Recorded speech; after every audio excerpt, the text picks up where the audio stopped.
You're tuned in to the Restaurant Rockstars podcast. Powerful ideas to rock your restaurant. Here's your host, Roger Bodwin.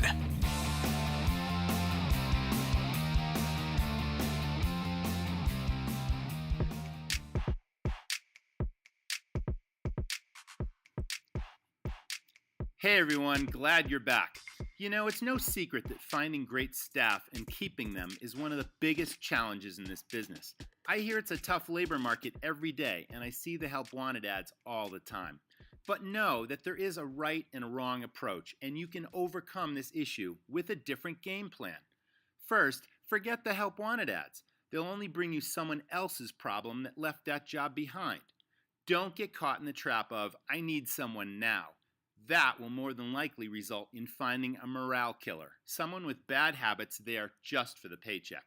Yes, there is a better approach. Give today's podcast a listen. It's all about finding, developing, recognizing, and rewarding what I call your A-team. You can find a dream team staff that increase your sales, put out amazing food and drink, and dazzle your customer. Nothing's more important in this business than leading by example, training your A players to develop those with great promise, and giving them the freedom to shine and make friends with your customers. Listen up and rock on. Hey guys, welcome back. Roger here. Today, let's talk a little bit about staff turnover. You know, in the restaurant industry, staff turnover is notoriously high. It's a real bitter pill. And I get that it's a tight labor market and that it's really hard to attract and retain a good staff. But I'm going to give you some ideas that really worked for me. Because when I started my place so long ago and my other restaurants, I had these issues until I changed my approach. Let's talk about the wrong approach. Notice help wanted ads. If you flip through the newspaper or even the online stuff, you're going to notice that help wanted ads in your local area always seem to be seeking experienced people. The restaurants advertise for experienced cooks, servers, and other staff. I've always believed this was the wrong approach. Don't get caught up in the trap of, oh, my dishwasher just quit and I need somebody now. This approach just leads to average staff that deliver average results, and more often than not, you'll find a person that comes with bad habits or the wrong attitude towards your business, and that just brings down morale and brings down your culture of hospitality, which is super important, brings down the whole business. Let's talk about the right approach. Instead, seek out those with pleasing personalities that are eager to work hard and serve the public. Your goal is to develop what I call your A-team.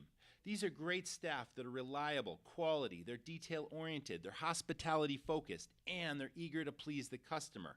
They communicate well with their teammates. They jump in to help wherever they're needed. They know how to sell if they interact with guests, and they make new friends for your restaurant every night. Once you have some solid A's, give them the responsibility to train and polish your B players. What's a B player? Those that have the right approach that just need a little more practice and hands-on experience, a little polish.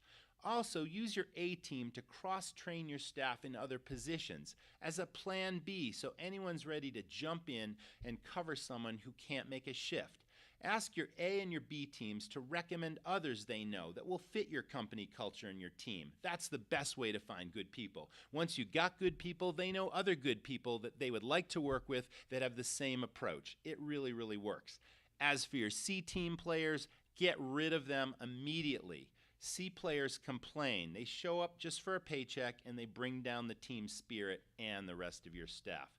Recognition and rewards are super important. Okay, so everyone works for money, and money's important, but I've learned a long time ago that recognition and praise goes much farther. Lead by example. Walk around, get to know your staff personally, and then make it routine to catch your team performing and going the extra mile. Prize awards are important. In some of my past podcasts, I've talked about that suppliers work for your business, and they usually have tremendous resources at their disposal. All you have to do is ask. Ask them each year for items of value that might be sitting around the warehouse gathering dust that you can use in your restaurant to motivate and reward your staff. These could be promotional items, hats, t-shirts, and wearables. It could be electronics like iPads, music players, TV sets, or neon signs, sporting goods, you name it. You can assemble a war chest of these prizes and then randomly award these to top performers on the spot. when you catch them doing something great. My restaurant used to have this prize closet filled with valuable merchandise that just spilled off the shelves. Every year I asked for this stuff. When I caught somebody going the extra mile, I would recognize and thank the person for their contribution to the team, and then I'd say something like, hey, let's take a walk down to the closet. Why don't you pick out something special as a thank you for working for us? That used to blow them away, and it went so huge in building my dream team. I had a program called Difference Dollars that I created. On a weekly basis, my managers and I would recognize 2 people every single week who really made a difference. Maybe they helped the guest with a problem, or they jumped in to save the dishwasher who was overwhelmed with a mountain of dishes. Whatever it was, I would assemble the entire team in the restaurant before we opened for business. Call those people up front, describe what their contribution or what difference they made, and then award them each with a $20 bill taped to a can of Red Bull. As you can imagine, these were really special occasions and real team builders. For a small cash investment each week, I'm talking $40, these ideas created our culture of hospitality, teamwork, and fun. But more importantly, it reduced our restaurant's turnover in a high turnover business.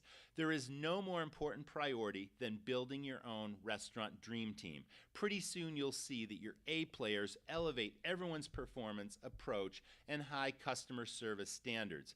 Remember, it's all about building a culture of hospitality, family, and fun. Thanks for listening, and I'll see you next time.